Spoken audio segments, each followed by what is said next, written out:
Hello everyone, welcome back to my channel. मैं हूं पूजा सेतिया। हम आज नया इंपॉर्टेंट क्वेश्चन करने जा रहे हैं जो कि एडमिशन ऑफ पार्टनर वाले चैप्टर का है, जिसमें हमें बच्चों को कई बार ये नहीं पता चलता है कि कब हम वो ओल्ड शेयर को मल्टीप्लाई करते हैं न्यू रेशो कैलकुलेट करने के लिए और कब डायरेक्ट उसे माइनस करते हैं। ये आपको मैं आज बताऊंगी कि कब आपको माइनस करना है और कब आपको मल्टीप्लाई करना है।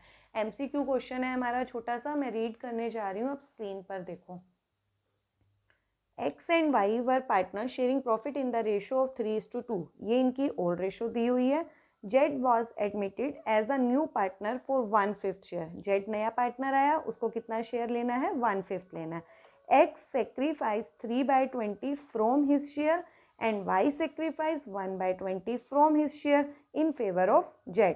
The new profit sharing ratio would be, आपको ऑप्शंस दिए हुए हैं। अब देखो, हमें सबसे पहले इस क्वेश्चन के अंदर उन्होंने बोला है कि न्यू रेशो कैलकुलेट करनी है। तो जो रेशो आपको कैलकुलेट करनी होती है, सबसे पहले आपको उसका फॉर्मूला पता होना चाहिए। न्यू रेशो कैसे हम निकालते हैं? अब एक चीज वेरी इंपॉर्टेंट, आप चीज ध्यान रखना, न्यू रेशो कैसे निकालेंगे? जो पार्टनर्स का ओल्ड शेयर होगा, क्या होगा? ओल्ड शेयर, उसमें से आप क्या माइनस करोगे? Sacrificing share. Sacrificing share, sacrificing ratio नहीं होनी चाहिए, सेक्रीफाइसिंग शेयर। देखो, जब आपको रेशो दी होती है, जैसे मान लो आपको कई बार क्वेश्चन के अंदर सेक्रीफाइसिंग रेशो दी होगी 2:1, बट वो रेशो है, आपको सेक्रीफाइसिंग शेयर पहले कैलकुलेट करना पड़ता है। तो आपको हमेशा एक चीज याद रखनी है, ओल्ड शेयर में से क्या माइनस होना चाहिए? Sacrificing share. अब हमें इंफॉर्मेशन दी हुई है कि जो आपका पार्टनर, नया पार्टनर जेड एडमिट हुआ था 1/5 शेयर के लिए, उसमें से एक्स ने सेक्रीफाइस किया 3/20। जब आपको फ्रैक्शन दिया होता है ना, फ्रैक्शन, तो दैट मीन्स आपको शेयर से रिलेटेड इंफॉर्मेशन दी हुई है। 3/20 from his share. Very important point कि आपको क्या करना है, जब आपको फ्रॉम वर्ड दिया होता है, जब आपको फ्रॉम वर्ड दिया होगा, तो दैट मीन्स आपको डायरेक्ट सेक्रीफाइसिंग शेयर दिया हुआ है। 3/20 फ्रॉम। अब नेक्स्ट वाई में भी बोला है कि 1/20 फ्रॉम हिज शेयर।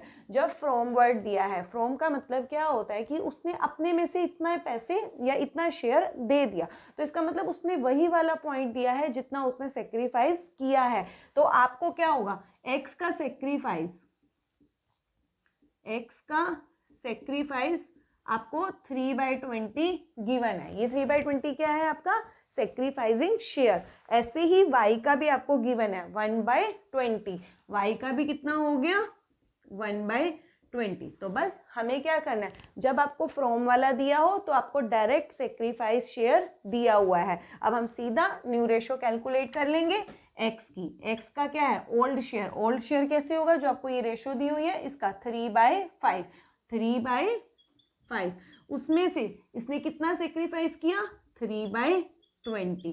ठीक है, अब पहले इसको सॉल्व कर लेते हैं। देखो, ये 20 है, ये 5 है, ऊपर वाला जो न्यूमिनेटर है वो सेम है, बट हमें माइनस या प्लस करने के लिए नीचे के दोनों डिनोमिनेटर सेम होने चाहिए। ये 20 है तो मैं इसको भी क्या बना दूंगी? 20 बना दूंगी। 20 बनाने के लिए मुझे क्या करना पड़ेगा?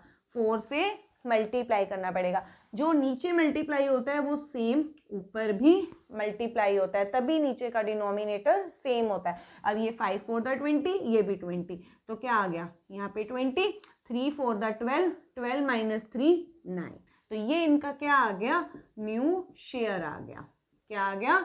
New share. जब भी फ्रैक्शन में होता है तो आपको वो शेयर निकल के आता है। जब आपको ऐसे रेशो हमें कई बार जैसे रेशो दी होती है तो वो रेशो होती है, जब फ्रैक्शन में हमें निकल के आएगा या फ्रैक्शन में हमें जैसे दिया हुआ था तो वो शेयर से रिलेटेड इंफॉर्मेशन होती है। ऐसे ही आप वाई का निकालोगे, वाई का भी निकालोगे। वाई का ओल्ड शेयर क्या है? 2/5। 2/5 ओल्ड शेयर। इसने सेक्रीफाइस कितना किया? 1/20। अब इसका भी सेम, हमें क्या बनाना पड़ेगा? 20 बनाना पड़ेगा। इसको 4 से मल्टीप्लाई करूंगी, ऊपर भी 4 से, तो नीचे क्या आ गया? 20, 2 4 द 8, 8 - 1 7/20। तो ये भी क्या आ गया? न्यू शेयर आ गया। अब नेक्स्ट जो पार्टनर हमारा कौन था? एक्स, वाई और जेड। जेड नया आया क्योंकि न्यू रेशो नए पार्टनर को साथ लेकर ही निकलेगी। जेड नया पार्टनर जो आया था वो कितने शेयर के लिए आया था 1/5। अब हमें रेशो निकालने के लिए तीनों जैसे एक्स वाई जेड तीनों का डिनोमिनेटर क्या होना चाहिए, सेम होना चाहिए। अब ये 1/5 है, इसको भी मैं क्या करूँगी 20 बना लूँगी।